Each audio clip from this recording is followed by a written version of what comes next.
Just wait for the recording to start. There we are. Okay. Okay, so please can I remind all participants that this meeting will be recorded and a copy archived for future viewing. Could all participants mute themselves when not speaking in order to avoid any background noise or feedback when other participants are speaking? If a participant wishes to speak, can they please put their hand up if they can be seen on the screen, or use the raise hand or chat functions?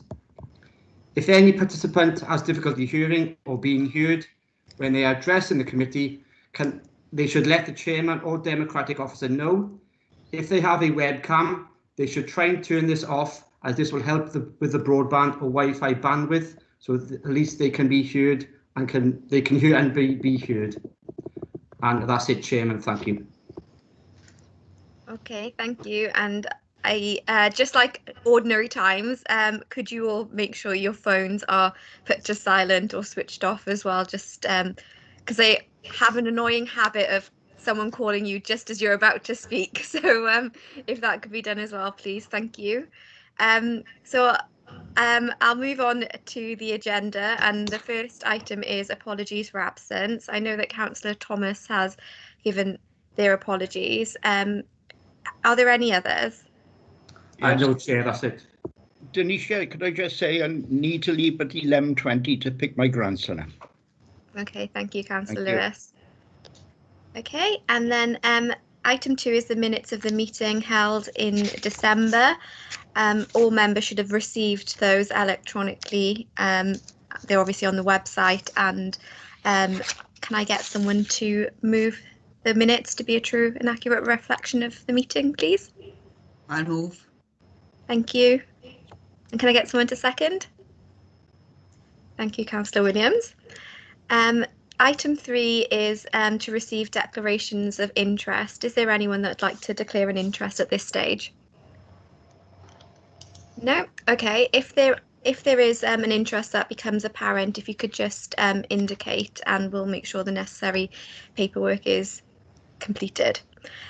Okay, so item 4 and 5 are reports from the Director of Environment and Housing. Item 4 is overview and update of the Shared Regulatory Service. So I'm handing over to you, is that right, Dave? Yes, Councillor, I'll take you through this report with some assistance from Helen and from Will and Jane.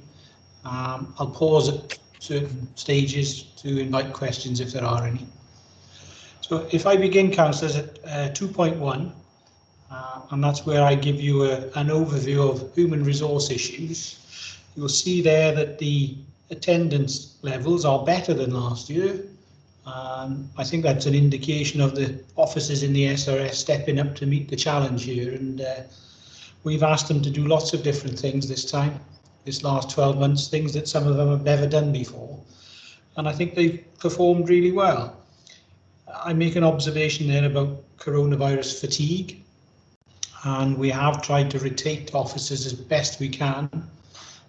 Some have gone into the test, trace and protect, some have come back out to do other things, so we've tried to rotate and give a little bit of job variety as best we can, but there is an element of Groundhog Day in these coronavirus controls of closed businesses, open businesses, closed businesses, open businesses, and some of the variety in the SRS work has disappeared a bit, although the things we've had to deal with have been very interesting, and people's behaviour. We've learned a lot about people in the last 12 months and the things that they will and won't do to get a haircut or to go and see members of their family. So that has been an interesting issue.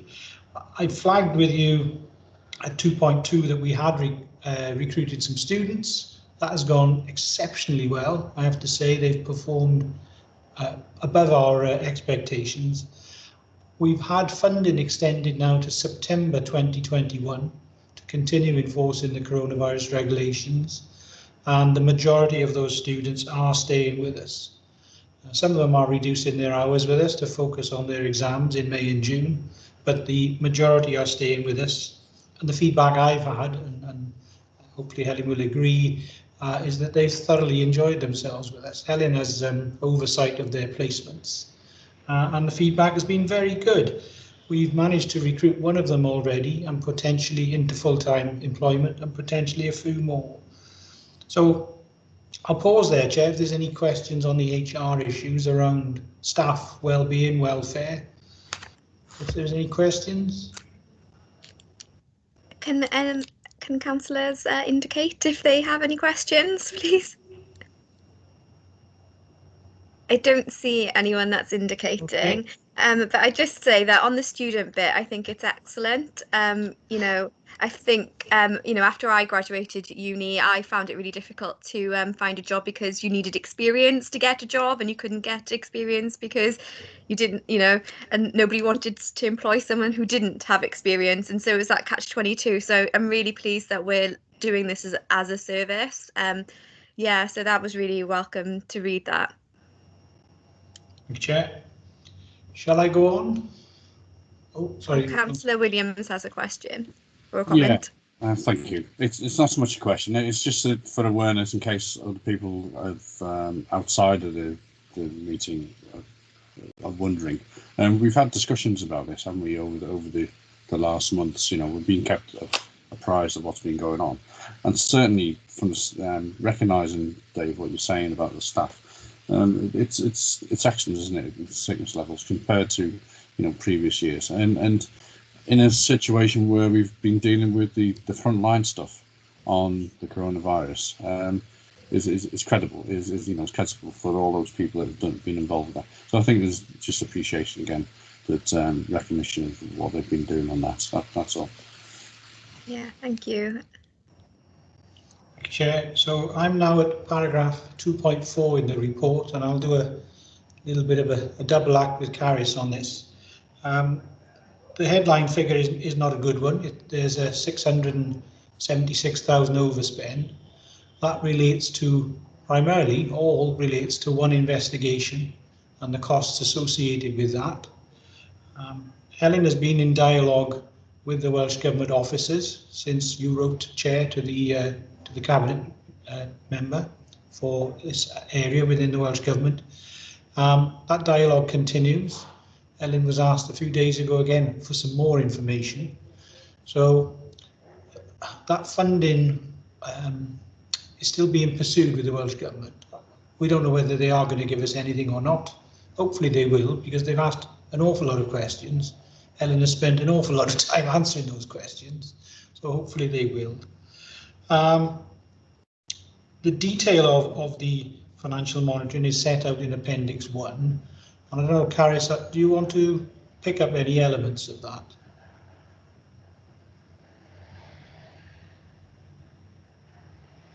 You're on mute, Caris. Sorry, my apologies. Dave's picked on the main financial issue that we've got, which is around that particular case, and thank you, Chair, for writing in to help us try and leave us some funding on that. We did try and claim it through the hardship fund, which is the funding that we're all getting to help us with the issues in relation to COVID, and we weren't successful. So I hope the current work that Helen's doing will actually bring about some funding for us. And I guess the only other thing I wanted to say to committee was to reassure you that where we have been able to, we have been applying for financial support via the hardship fund in relation to this service, and we have been successful in some areas. So we have claimed what we've been able to in relation to that, and the rest of the detail really, I think, in the report is fairly self-explanatory, Chair.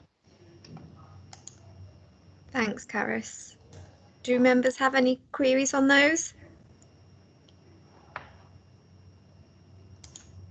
Nope. Okay. Oh, Norma? Yeah, I was just wondering how, you know, what's the progress with this? How long is this likely to carry on? This case, it's so I saw bits about it, but I was just wondering, yeah, so is there any insight? It starts on 31st of March this year, in the building just across the way from me in the Crown Court. Obviously, we're recording this, so I don't want to say too much at the moment.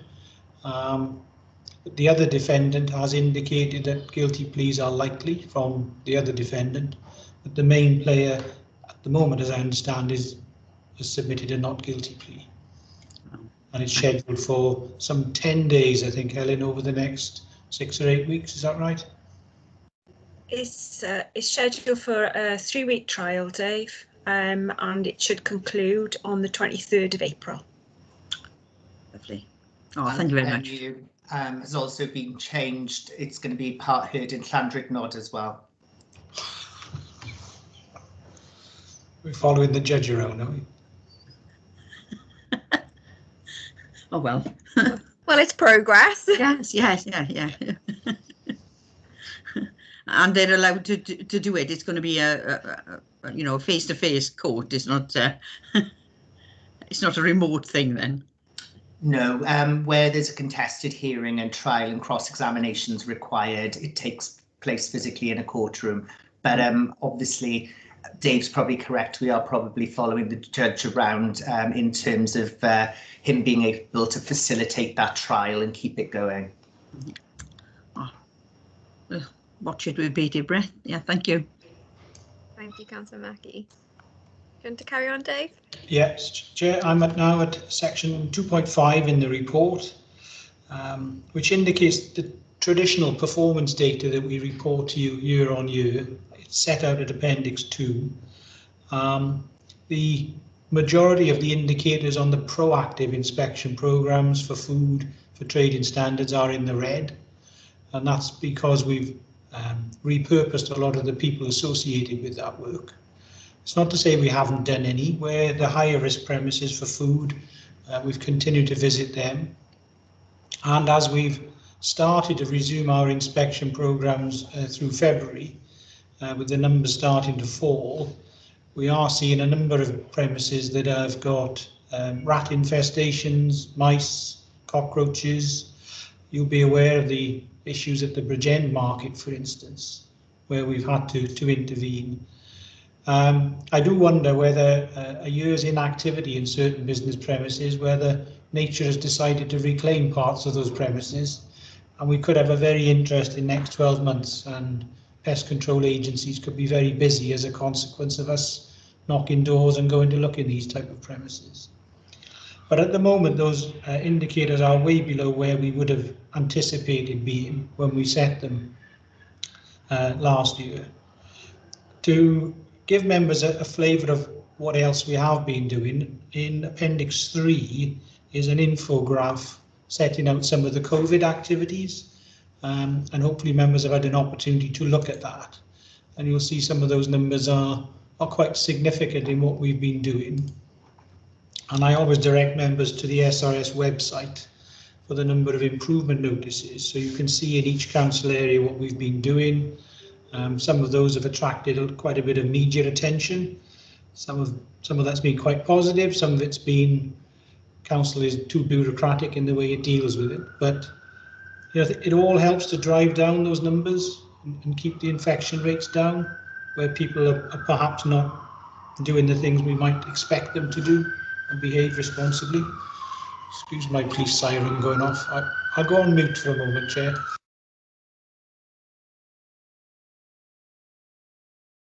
It's gone away again. How's the joy of being next to one of the main police stations in the city of Cardiff.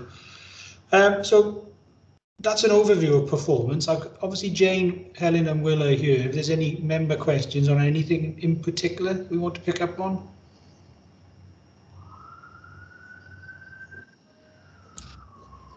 Yeah, Councillor Mackie would like to come in.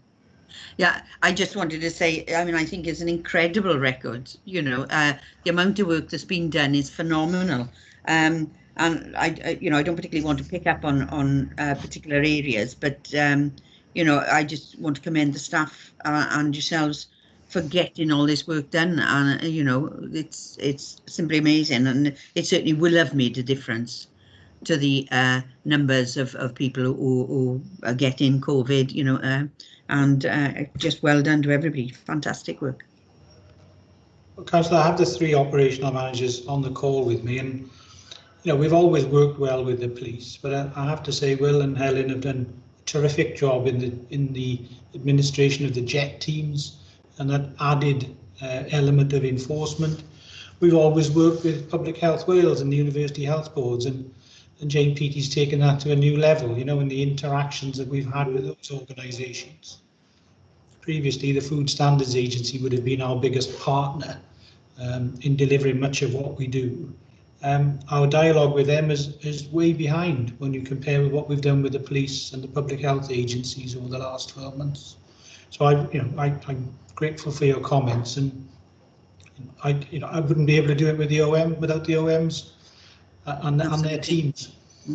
And how would you see this going forward with working with the other agencies? Do you think some of this work will carry on? I think so. There are lots of reports flowing into the Welsh Government. The Audit Commission, or the Wales Audit Office, has published a report recognising the local authority role now in the public health field and how important it is. And I think begrudgingly the public health officials accept that we have a huge role to play. So I think that will continue, and I think we are now in there thinking. Excellent. And, yeah, and likewise, the work with the police has always been there. It's just a little more visible than ever now. Yeah, well done, everybody. Thank you, Councillor Mackie. Does anybody else have any comments or queries on what we've just heard? No, I just have one in relation to the performance indicators. I know that a lot of these targets are annual, and we're probably not going to meet that in this term. So will we then, or in this year even, so will we then just start afresh? Or what would be the process then for us going into next year, obviously having not met some of the inspections and that sort of thing? So for the majority of them, we can just start again. I think the most challenging one is around food, and the dialogue is continuing with the Food Standards Agency about what their expectations are. They are very keen that we deliver the whole of the food inspection programme, because it underpins the food hygiene rating regimes that consumers draw confidence from, that they see a 5 on the door and that it is a 5-star establishment. Clearly, if we don't continue to get to those, the validity of that 5-star rating comes into question. And equally, those that are performing better than maybe the 2 or 3 star they have on the door would equally want that to be recognised. So that it's a national conversation at the moment, Chair, about how we deal with that, because the system isn't designed to stop.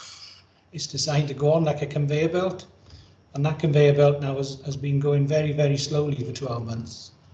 And understanding how best we deal with that is the priority, to do those higher risk premises that pose a greater risk in terms of hygiene or health, or do we get to the restaurants and those premises that people have more day-to-day contact with?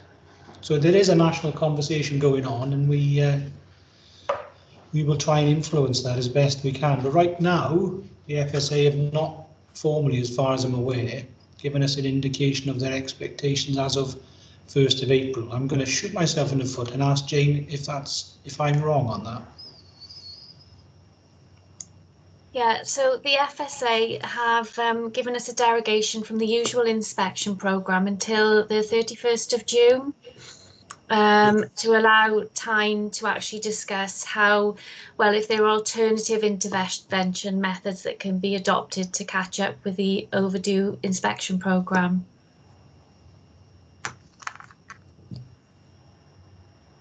So I don't think they know the answer either, Councillor. I think they're giving us a derogation to try and find an answer between us. Yeah, it certainly feels like that. I can see Councillor Williams has indicated he'd like to contribute. Do you want to come in?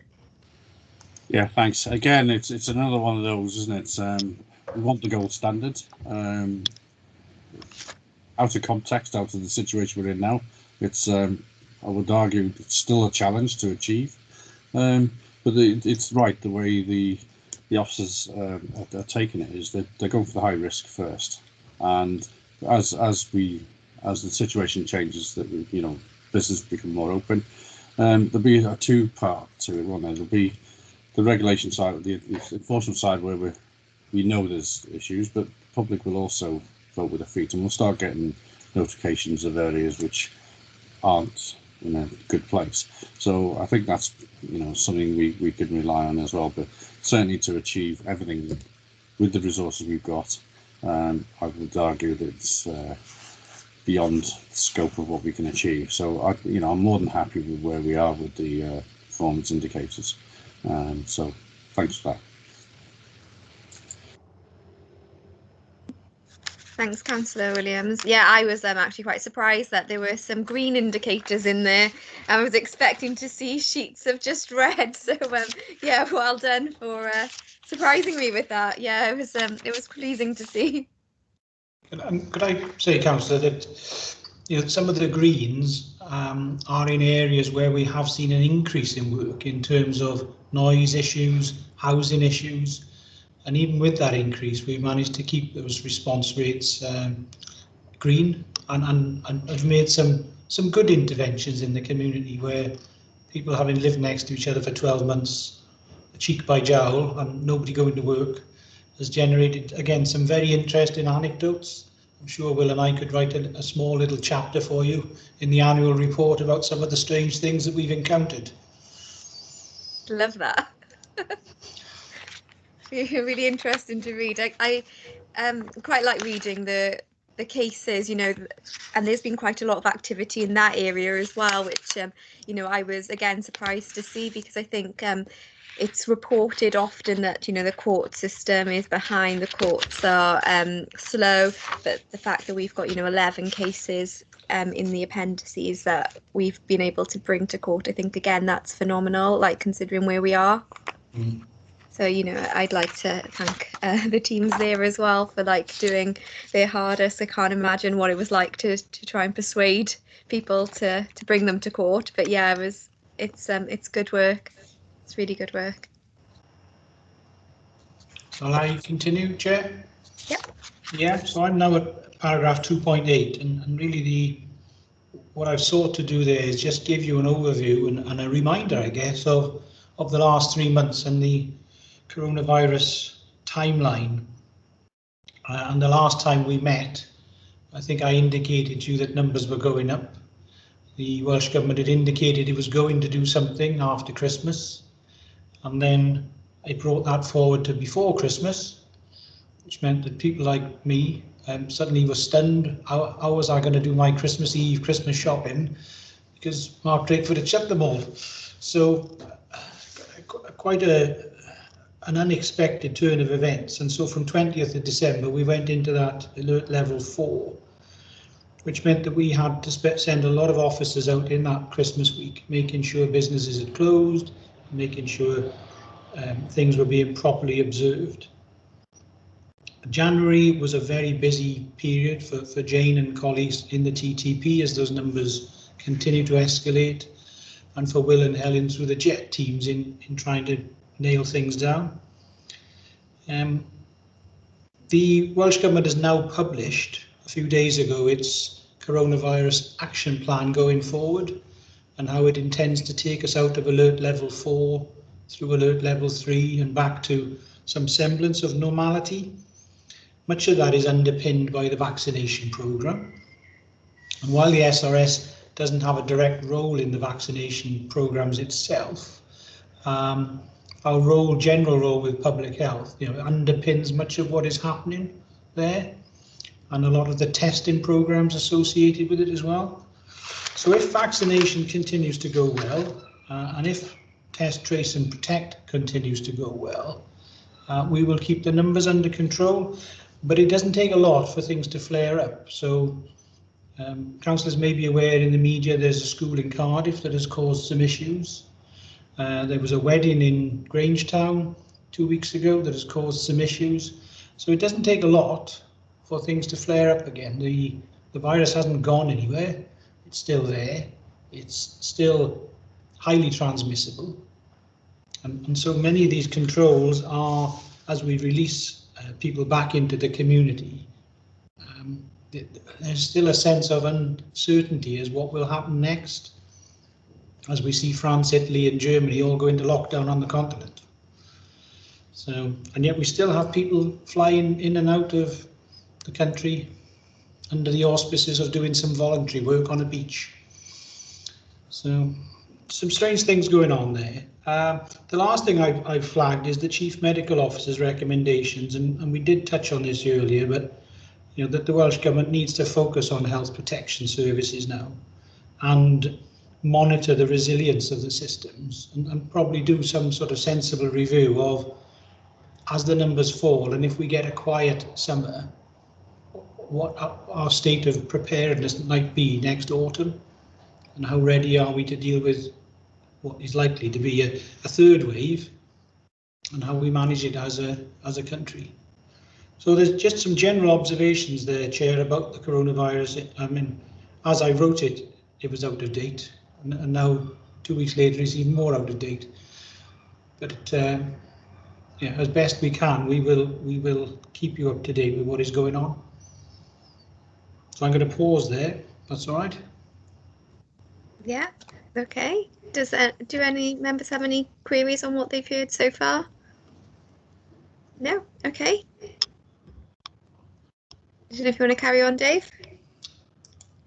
I'm going to ask Will to pick up now at paragraph 2.17 on some of the work around licensing. I think it's important that the 3 cabinet members are regularly apprised of what happens with licensing. Will obviously has regular dialogue with the licensing chairs, but just keen that cabinet members are apprised as well.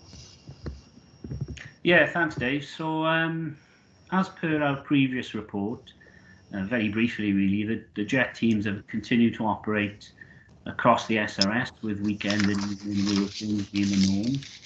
And I think just to echo some of Dave's sentiments about how the staff have stepped up, that's really been apparent with the way that they've sort of embraced that, and it's been a change for lots of staff, but it's been really pleasing to see. And going back to some of the discussions we had about the students who've come into the service, they've been integral to that really, and have been worth their weight in gold. So we've certainly benefited as well.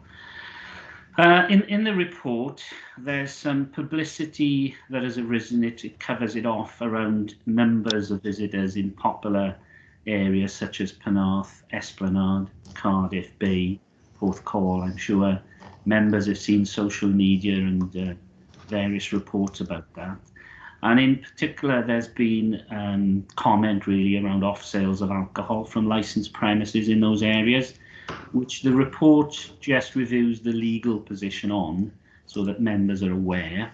And the legal position is that off sales are allowed in Wales under level 4 restrictions, but they aren't in England. And I think this maybe has led to some confusion in the public's mind, where they've seen people perhaps walking around the Esplanade or in Cardiff Bay with a pint of beer and wondering how that can be allowed in sort of level 4 lockdown. So it is allowed.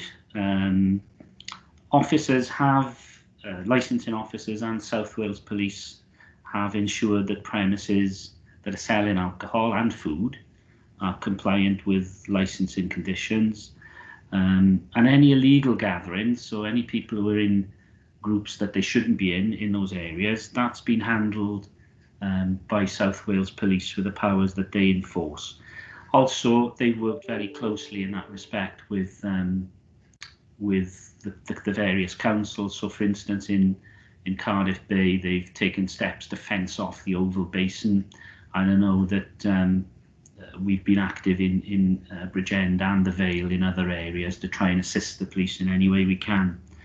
I think in the main this has been successful. I mean, we still do get complaints and inquiries, and I think we will continue to see pressure in these areas as we move into the summer, particularly if the hospitality sector hasn't been relaxed. You know, I could envisage situations where those pressures will arise again, and we'll just have to work through that with South Wales Police and enforce the legislation that's in place at the time.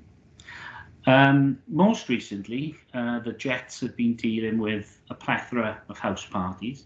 I think particularly over the weekend. Unfortunately, you know, some people ignored the Welsh Government advice to not get together to watch the rugby. So I think that was an issue, and lots of fixed penalty notices were served across the 3 councils. And this week, with the reopening of the hairdressing and barber sectors, staff have been out visiting those areas to ensure social distancing and compliance with the various guidance that exists to try and mitigate risks in that sector. And I think we'll continue that now into the other sectors as the relaxations continue. So as Dave said, there's a map of relaxations and a roadmap that Welsh Government have released, and we'll obviously react to that and resource that as we need to, together with South Wales Police. And certainly from our perspective, we anticipate this will be needed now well into September at least, and that's what we're resourced for at the moment. So that's really just a very quick review. I don't know if members have any questions. Happy to answer. Thanks, Will. Do any members have any questions? Yep, Councillor Williams, please. Yeah, it's not so much a question, but it's a recognition, isn't it? That certainly, and again, you know, people wonder why we need enforcement and checks, because you know, as a council walking around, it's within a short space of time, people forget, and you know, they may have good intentions at the beginning of the day, and then one more comes in, and before you know it, they've encroached on each other. It's just that constant reminder, isn't it, that they need to do. And I appreciate also that you mentioned the fixed penalty notices. They're not done lightly, are they? They've been done after a lot of engagement and education. And here we are having to bring in something which gets a response, and hence you've needed the police force and the like, just to make it clear that it's a serious situation, isn't it? So I don't envy the task, particularly as you say, you're going into these down. So, but hey, it needs to be done, doesn't it? So just good luck with it. Thank you. Can I ask, Will, in terms of the abuse staff or potential abuse that staff receive? I don't know. It's not really picked up on in the report, and I know that parking attendants basically receive a lot of it, and I just wondered what it was like for these officers, you know, going into areas where they're trying to enforce a set of rules that people probably aren't welcoming, and yeah, so just wondered what that was like. Are most people compliant when you say things, or is there some sort of... I think it depends on the setting and the circumstances, really. I mean, we certainly have had issues. Unfortunately, of one officer springs to mind who was physically assaulted some time ago. Actually, that was during the last lockdown by a member of the public who was in a public house. Not physically badly assaulted, but certainly assaulted in a way that you wouldn't expect an officer to be assaulted. I think. With business engagement, I think in the main that's, you know, that they're there to try and inform, they're trying to help the businesses, and I think the vast majority of businesses see that and are quite receptive. I mean, obviously the South Wales Police take charge of, you know, if there are groups of people who are gathering, they take the lead on that. Where we do operate together quite closely, certainly in Cardiff, is in relation to late night noise complaints where there's parties going on. Then, because environmental health officers are tasked with the South Wales Police, they do get involved there. But in the main, I mean, obviously the staff are quite experienced and sensible, and certainly South Wales Police will take the lead there if there's any problems of that nature. But inevitably, yes, they do get a bit of verbal abuse. it's quite rare, thankfully, but it does happen. And you know, we try and put things in place to manage that as best we can. But it's kind of the nature of some of the enforcement work that we're doing.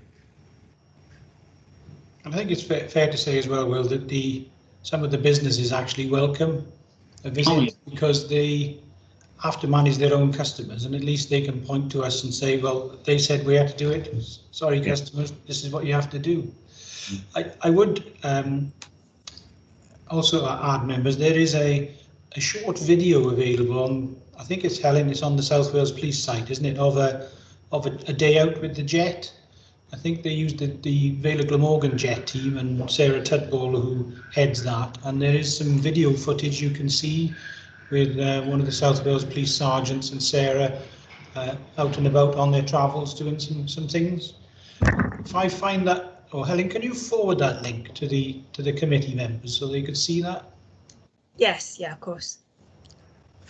And it just is typical of what goes on in all three councils. It's just that South Wales Police determined to use the Vale of Glamorgan team for the PR on the grounds that probably Sarah's better looking than Matthew and Reese. But anyway, I shouldn't say that, should I? Probably not, no. Councillor Williams? Yeah, I don't want you saying it's Vale of Glamorgan. I've got all the issues, all right?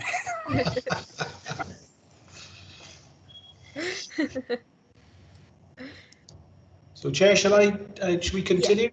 Yeah, I can't see anyone else has indicated to come in.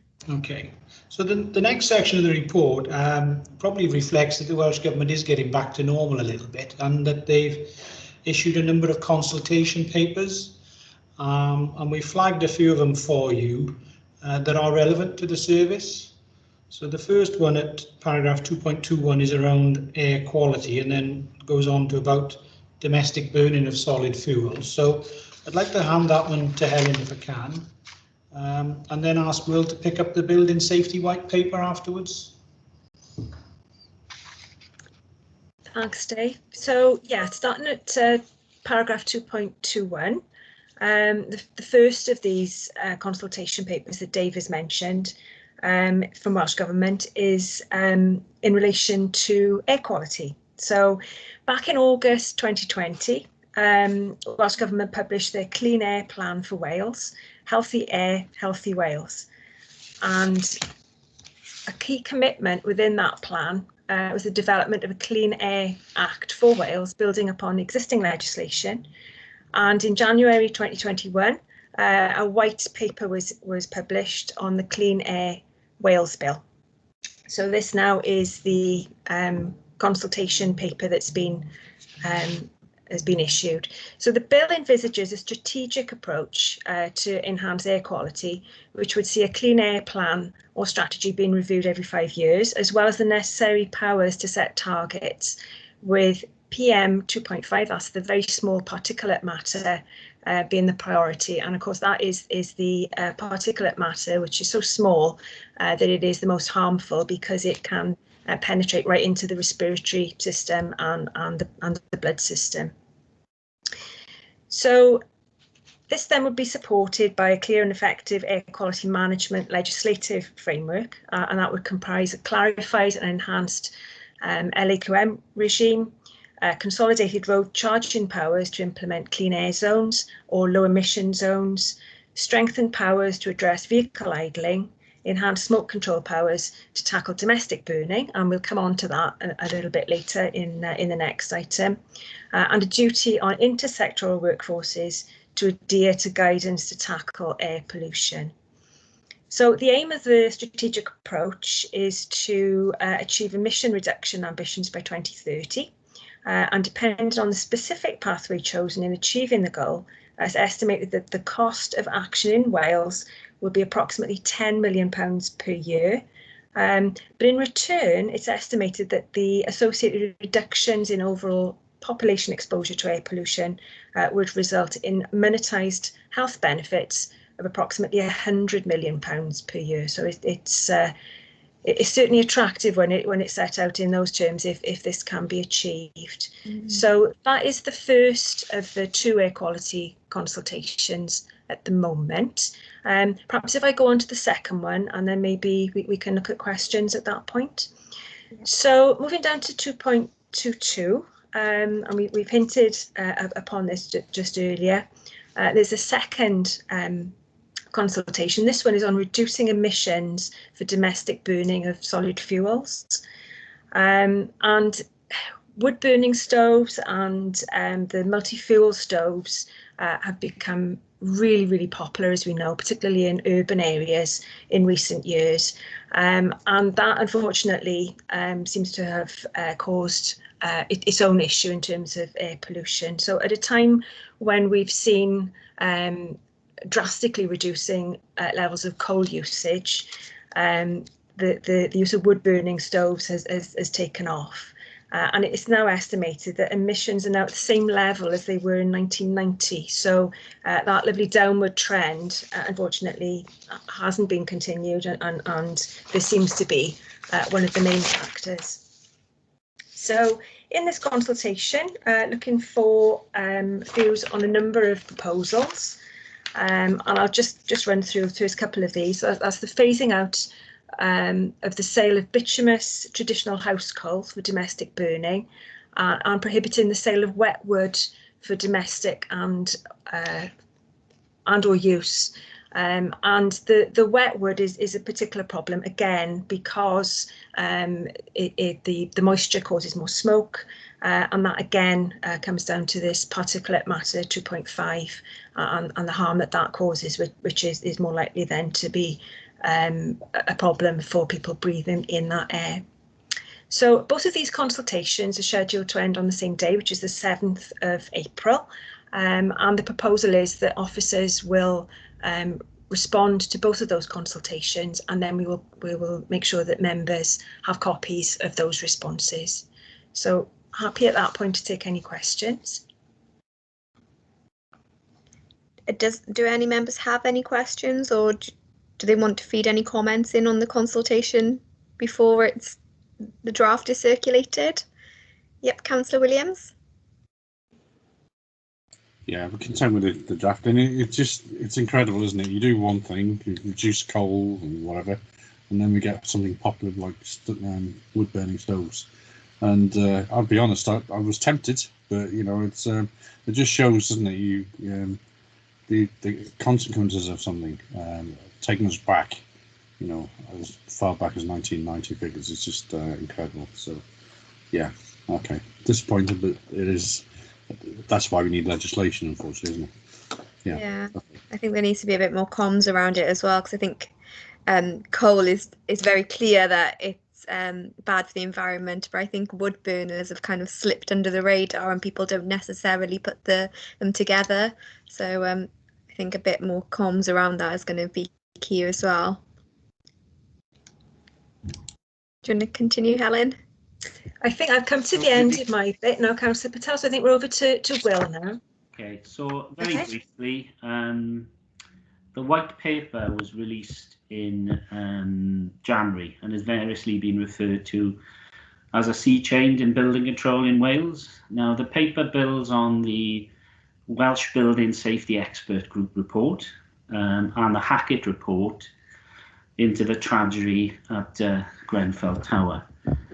So there's lots of content in the white paper, and you'll see in the report the new regime will cover all multiply occupied residential buildings. So this would include a small HMO through to a high-rise block. Importantly, it introduces the concept of Category 1 and Category 2 buildings, depending on the nature of the risk, with obviously Category 1 buildings subject to the greatest requirements. For Category 1 buildings as well, the local authority will provide the building control function, and this came out of the findings of the Hackett review, which identified there was a potential conflict of interest as a result of developers choosing their own provider for building control services. So that is, if taken up, obviously it is a white paper. That would be quite a significant change in the overall building safety regime.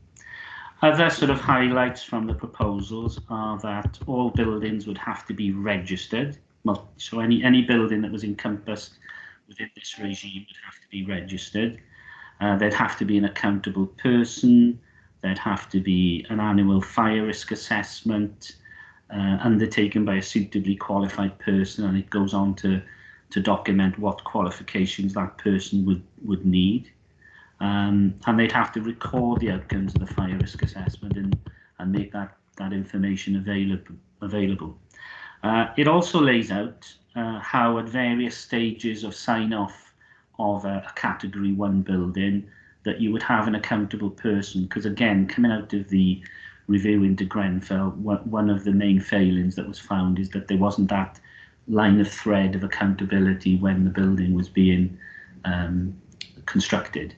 And the legislation certainly tries to adjust that.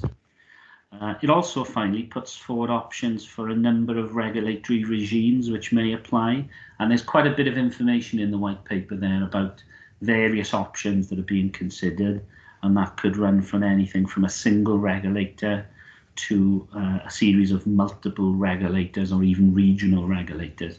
So that's something that very much the Welsh Government are looking for feedback on.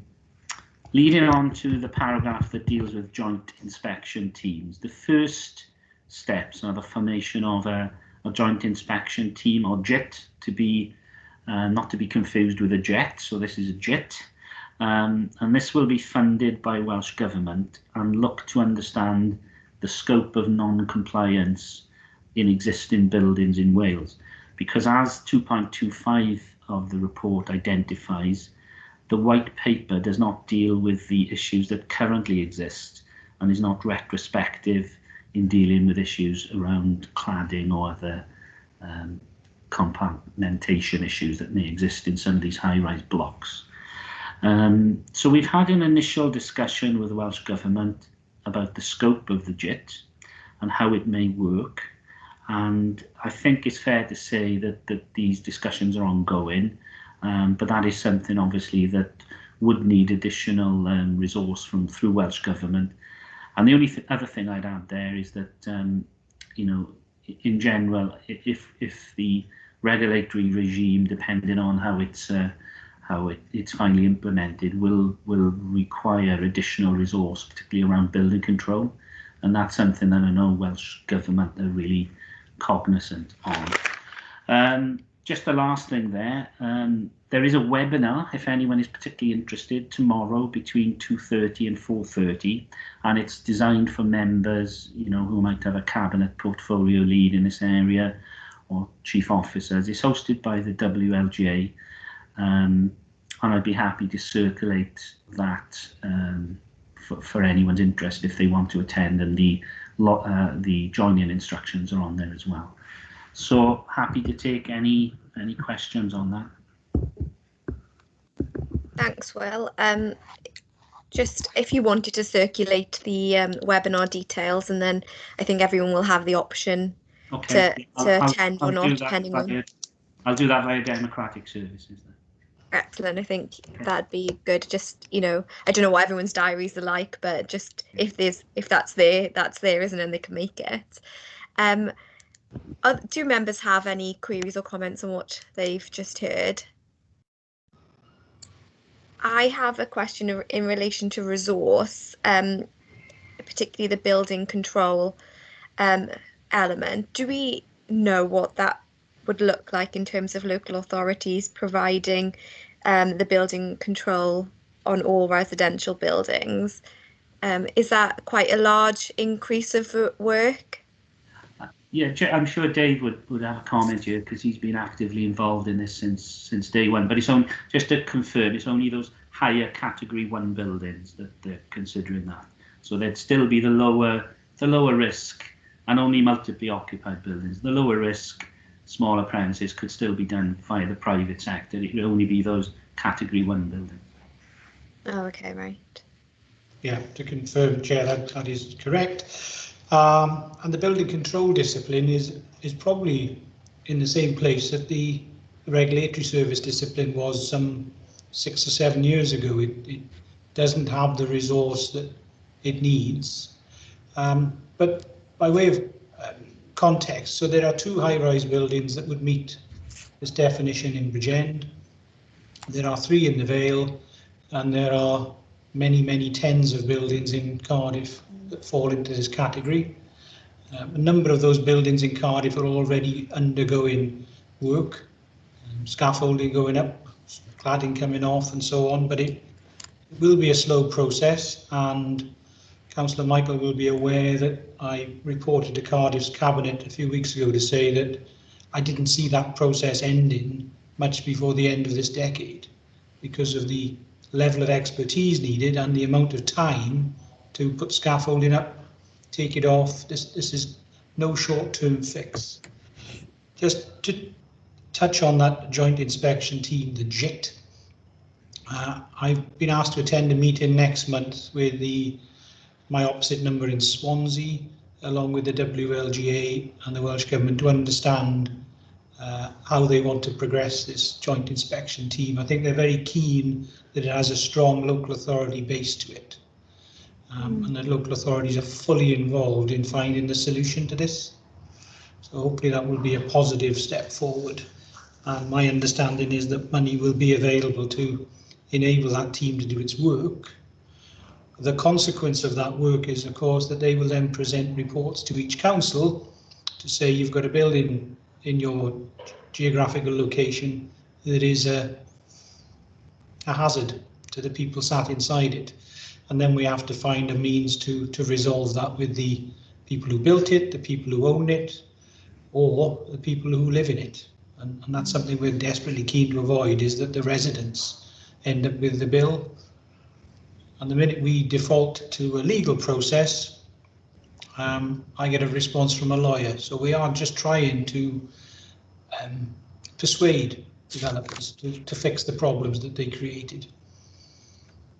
So it's an interesting piece of work for us. Yep. Councillor Williams. Yeah, it's one of those, isn't it? When you make a comment on this committee, it might be taken out of context, but there's a recognition that because of the Grenville, there's more scrutiny, and there's more things coming out of it. And certainly there's quite a bit of publicity at the moment, isn't there? Things like compartmentise and the use of materials. Mm-hmm. Yeah, it's a big ask now, isn't it? But thankfully the judgment's been made that it shouldn't end up on the people, the residents and the tenants. It's now back to the developers and whatever. But how that progresses is another challenge in itself. So not an easy nut to crack. But no, indeed. I mean, we are looking to fix problems that shouldn't have happened 10 and 15 years ago.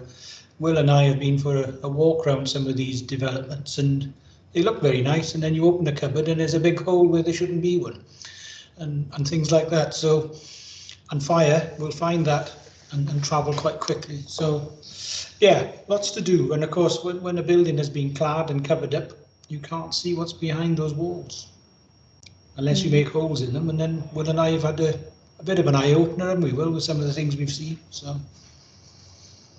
I think this is a positive step going forward, especially having multiple agencies involved in trying to find a solution.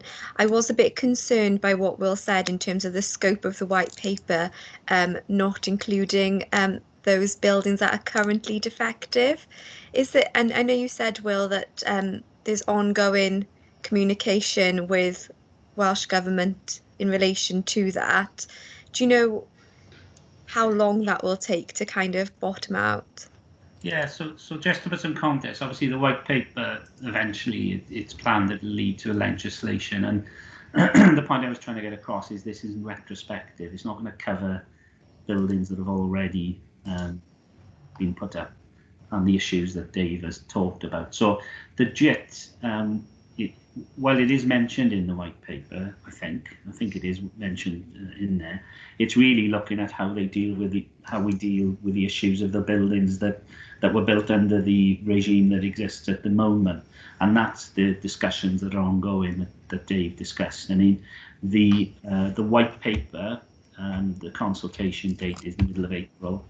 Obviously, Welsh Government will go away and take all that feedback, including any they get from councils and the SRS, and then we'll see how that pans out in any sort of legislative proposals. But the gist is really there to try and galvanise and work around the existing problems that we have. I think that's probably the best way of putting it, isn't it? Yeah. Okay. Okay. Chair? Yep. Yeah, so Chair, there's one other report then that we wanted to bring to the committee's attention, which Helen can take you through at paragraph 2.28. Okay, yeah, that's fine. I just before that, in terms of the consultations, I know the Welsh Government have got a fly tipping consultation out, and often fly tipping gets bundled with environmental health, and then the SRS are involved. Are the SRS planning on submitting a response to that, or is it going to be done by all three local authorities separately? So fly tipping is not part of the joint working agreement per se. So I would imagine that each council would respond to that. Matt Wakelam is on the call for Cardiff, and that sits in his area, and Miles for the Vale. So maybe Miles is giving you the thumbs up. Yeah. So are we feeding into those responses though from each local authority? Chair, for us, the waste team are doing it, and we'll consult with Dave before the response goes in. But it's an independent authority function essentially. Yeah. Okay. Okay. Thanks. Yeah. Okay. So over to Helen then. Sorry, Helen. Thanks, Councillor Patel. Just to advise members about a report that has recently been published, and it stems from September 2020 independent review that was commissioned by UK government into competition law, and the purpose of this and the timing of it, it relates to trying to get the UK into the best possible position in terms of competition law as it emerges into a post-Brexit and post-COVID era. So it's quite a wide-ranging report, but our interest as a regulatory service is particularly in relation to the fact that it really puts the consumer front and central to this review, and the hope that having confident, informed consumers will really help the economy to recover. And the clue is probably in the title of the report, which is a bit of a mouthful. It's called Power to the People, Stronger Consumer Choice and Competition, so markets work for people, not the other way around. So it's quite lengthy, but I think it probably does what it says on the tin. So the review has explored options for encouraging competition in the UK, for cutting red tape and improving consumer confidence. It goes into some detail, again, just looking at this from the point of view of the consumer experience. And it includes proposals for guarding against new scams, as well as to ensure that consumers can expect fair treatment when they shop, particularly online. And some examples are threaded into the report, and one that I can just mention quickly, which has been flagged, is that bugbear, I think, of a lot of us, where we are loyal customers of service providers and we don't get the best deal, but new customers, who they want to encourage in, they do get a far better deal. So it's looking at trying to balance some of those inequities out, really.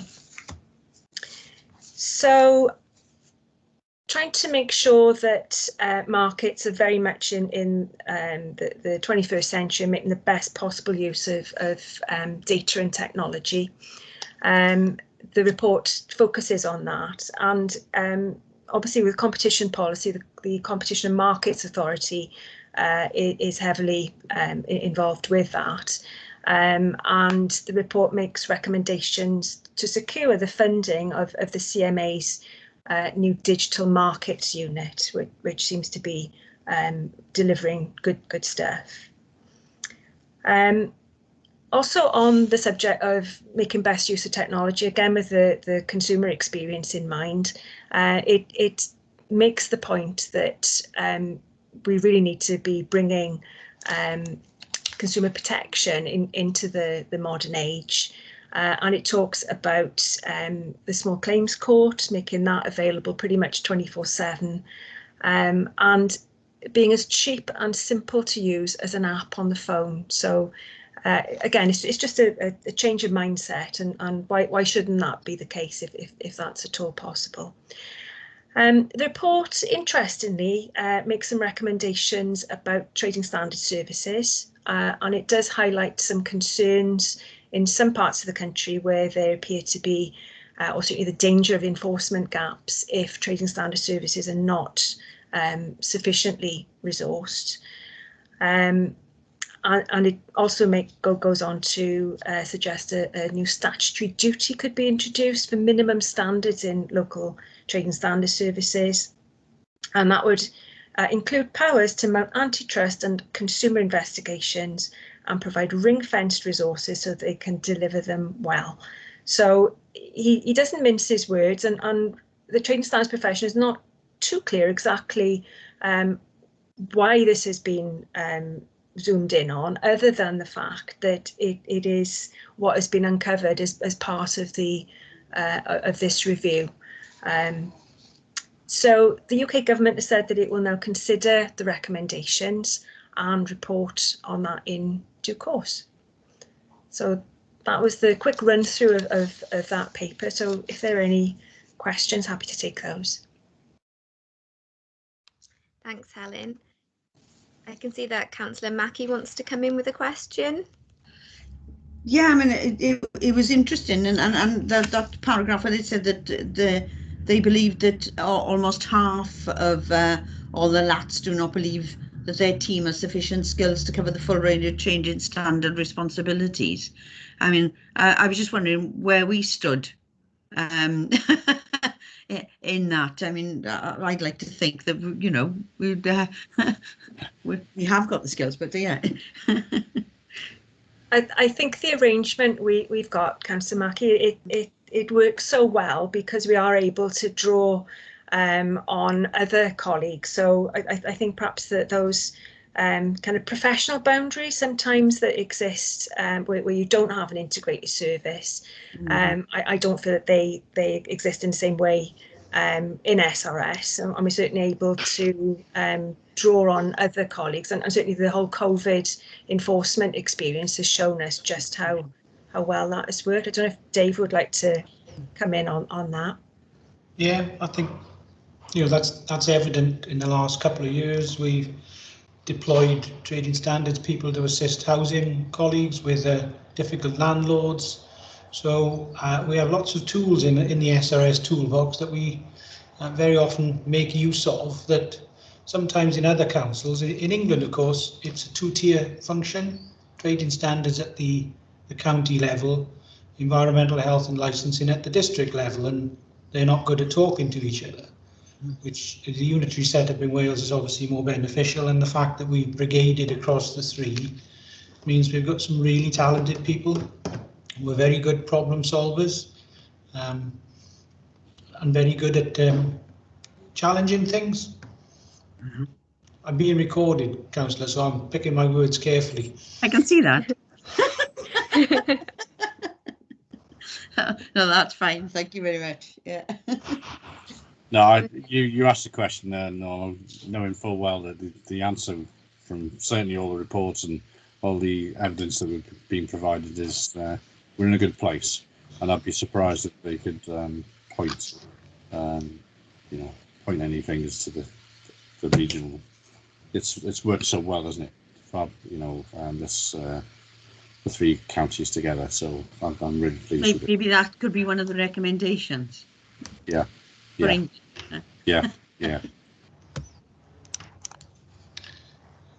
Okay. So Yeah, so Chair, the last part of the report, can we stay with Helen for paragraph 2.34, which is just an update on some of the legal actions? Yeah, absolutely. Thanks, Chair. So you hit the nail on the head in the early part of the meeting, and you mentioned the 11 cases that have concluded in court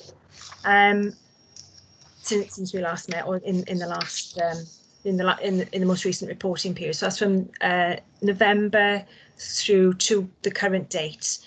And you're right, that is a huge achievement given all the obstacles along the way in this most trying of years that we've had. And it's a huge thanks to the legal services in each of the 3 councils for achieving that, as well as obviously the investigations is getting it through the court process at a really difficult time. So we're most grateful for that. The 11 cases, they cover some familiar ground, which we see when we report on cases to Joint Committee. So within the 11, there are housing cases, food hygiene, rogue builders, but also some product safety that we don't always see, and underage sales. So I'll start with those in Appendix 4. And I'll just mention a few of them. So the first case is an underage sales case, which involved the sale of a knife to a young volunteer, a 15-year-old volunteer. And the defendant there was a Vale of Glamorgan retailer. They were fined. Quite often we don't get very good fines for underage sales matters, but that one is a good fine of £2,000.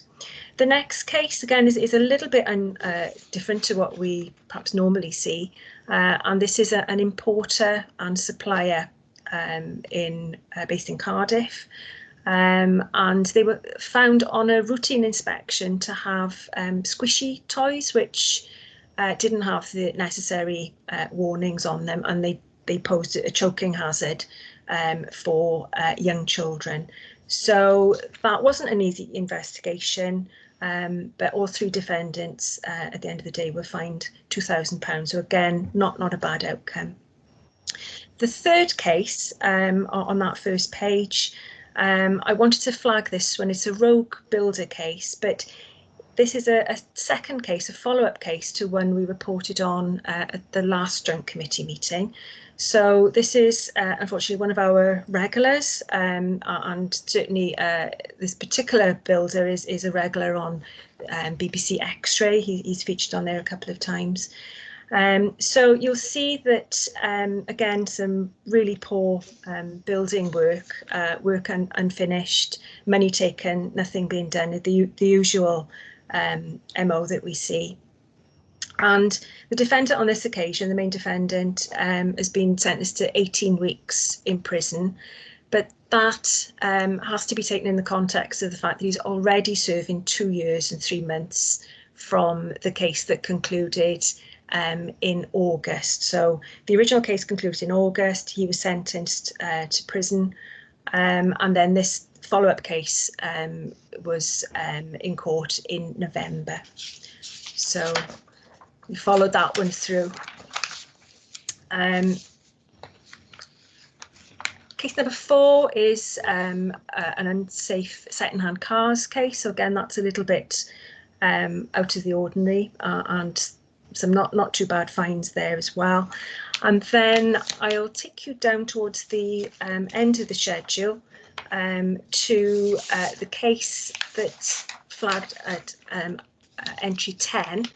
And this is an interesting case from the point of view of it being a housing case and a landlord who consistently wasn't providing the information that he was obliged to provide, and that was over a sustained period of time. And as a result, he was hindering SRS in its responsibilities to make sure that the housing was up to the required standards. And as I say, this went on over a long period of time.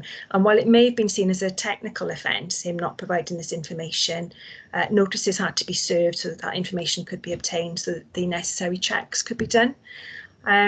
So this was a lovely example of the specialist officers within the housing team working with the major investigations and safeguarding team in SRS to bring together their different skills for the subject area and the investigation side.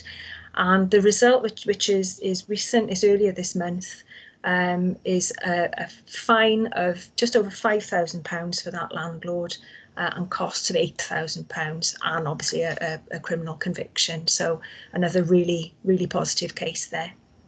So I won't go through any more, but they're all there if members want to ask any questions. Thank you, Helen. You can see there's lots of activity in this area. Councillor Mackey's indicated she wants to come in. Just a comment and a thank you really again for the case number 10, the HMO. Being a councillor from an area that has an awful lot of HMOs, you know, it's good to see that happening, and the level of fine was brilliant, I think, you know, and I was just wondering if we could publicise that somewhere a bit more. I mean, I wasn't aware of it till I read the report. You know, I know we normally get information, but it, you know, if that could go out to so that landlords are made aware, you know, that that's what they could be facing, maybe we'll get a little bit more. Some of them will take a little more care in what they do. But if that's possible, but an excellent result, well done. I'll pass that on to the team as well. So we'll look at that. Normally they do publicise that, but yeah, try and check out what happened there. I might not just have seen it, but you know, but if it could go out widely, you know, widely and sort of social media and things as well, it's very good in being picked up then and shared around. Thanks. He may appeal that decision. I understand he's got the right to appeal it. So, Will, perhaps if you pick up with the Cardiff lawyers about that. Yeah, certainly. I'll do that after the meeting. Thank you. Thanks, Norma.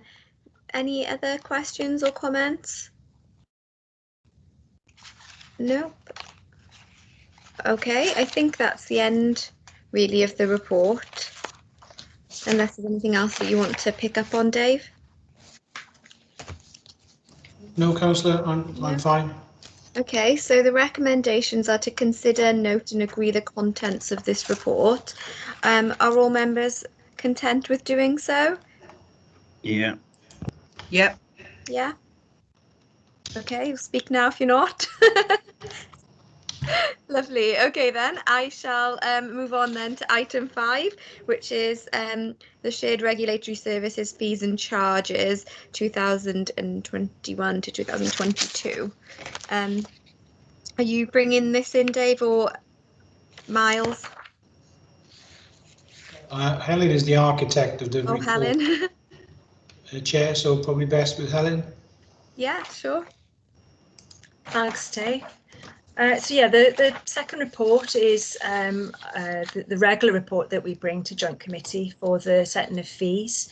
Hopefully it will be familiar because it follows the same format of previous Joint Committee reports on the setting of fees. So it is accompanied by a schedule and annex.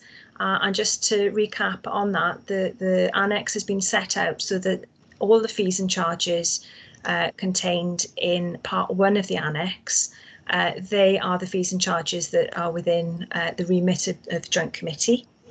There's a second part, a part B to the part 2 to the annex, and that, just for completeness, lists all the other fees and charges which SRS will or may be charging over the course of the year. But those are set by other bodies, so it might be Welsh Government fees, or it might be set by other agencies like the Association of Port Health Authorities, etc. So just to go really quickly through this report, obviously over the years we've been able to harmonise licensing regimes from the bringing together of the 3 regimes with the creation of SRS. And a theme that has run through all of that thinking consistently has been income generation and the need to look closely at that and where we can to bring in some income. So while those guiding principles remain for the longer term, the continuing impact of COVID-19 on economic prosperity and the delivery of local authority services has to be taken into account when we're setting the fees and charges for the coming year. So what we've tried to do is to strike a balance between the considerations, so at the same time ensuring that they're transparent, proportionate and compliant with statutory legislation. So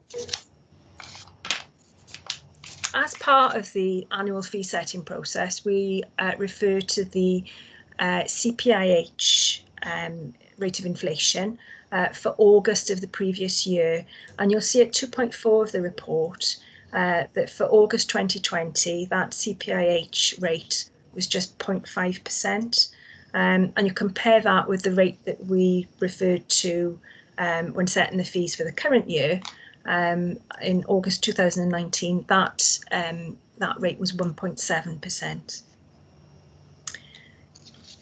So moving down then to 4.1, financial. Having regard to the ongoing impact of the COVID-19 pandemic on the business community and also the negligible benefits to the service of imposing that 0.5% inflationary increase by the time you round up and round down whole pounds, it's proposed that the 2021-22 structure for those locally set fees in Part A of the Annex would remain the same as for 2020-21, so as not to impose a further burden on already hard-pressed businesses. So that is a very brief run through the report, and for Joint Committee to approve if they feel that is the right way to set the fees for the year. Thank you, Helen. Do any members have any queries or comments or concerns on any of the fees? I think, yep, Councillor Mackie. I was just wondering, I mean, I'd agree with not putting extra burden on businesses as they're trying to get back to normal and trying to, you know, keep themselves in business. I was just wondering what that might mean to our income in relation to, you know, cost of living rises that we'd have to pay and pay. So what impact would that likely to have on your budget in effect? I don't know if Dave wants to come in on this one. On these fees, Councillor, not hugely significant, because, you know, year by year as we increase them by the rate of inflation, it probably generates between £5,000 and £10,000 a year. It's not a huge amount in terms of the SRS income budget. A number of these fees will change anyway because of a change in statute law, so we can't do anything about that. And others will change because we have joint arrangements with other councils and other partners. So that those that are left for us to set, there wouldn't be a huge amount of money, and we have harmonised them over the last couple of years with your blessing. So, you know, it'll be a consistent picture across the three councils. It's fine by me then. Thank you. Just in relation to that point, in terms of our partners and the fees they charge us to you know, say for example, house dogs, stray dogs and things like that, have any of them indicated whether or not their charges will be going up? With regard to kennelling arrangements, no, I don't think we anticipating any major change in arrangements there. And a number of external agencies have indicated that they will be keeping their rates at the same rate. So I think this is perhaps a common approach as we kind of step into the recovery phase. Yeah, That's good to know. Just wouldn't want one of the agencies to kind of hike their prices up, I guess, and then us kind of being a deficit or a worse position.